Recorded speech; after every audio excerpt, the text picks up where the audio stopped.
there's a novelty edge in pornography, like there is in so many quasi-addictive phenomena. And so it has to become, because novelty is a sexual kick, it has to stay novel, and that means that over time it's going to become more extreme.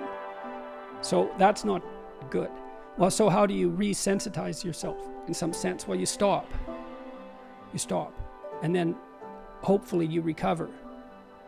And then you deprive yourself of that outlet, let's say. And you might say, well, you know, is that absolutely necessary? And maybe there's nothing wrong with pornography. It's like, well, I don't know, man. Like, have you ever really met a guy who is proud of that? Like, you know what I mean? That makes him feel like, I'm the guy, man. You know, I'm watching pornography and getting off. It's like, what a man. I don't believe anyone feels that. And to me, maybe I'm wrong. And to me, that's an indication that, yeah, we know. No, it's pretty cheap. It's cheap. It's easy. And, you know, I say that knowing that I believe the research evidence shows that if you introduce pornography into a community, that rates of sexual crime committed by men upon women actually decline. So there is perhaps some utility in the outlet. But, you know, that's a unidimensional analysis and doesn't take into account all the other effects of pornography.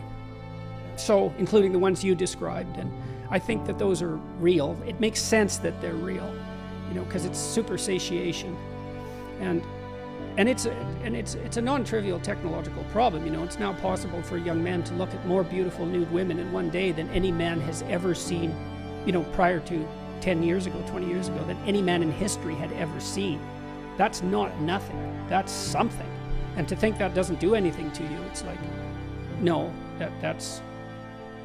that likely does something to you. So don't substitute the false for the real. And don't underestimate the utility of deprivation.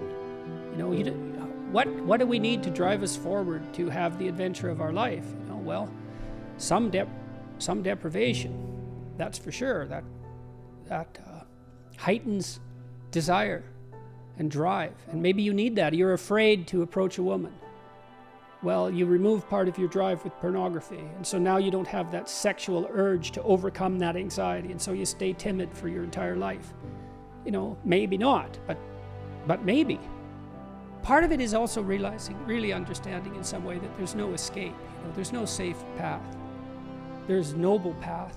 There's an honorable path. There's no safe path. And possibly you wouldn't want that anyways, because, well, who are you exactly, you know?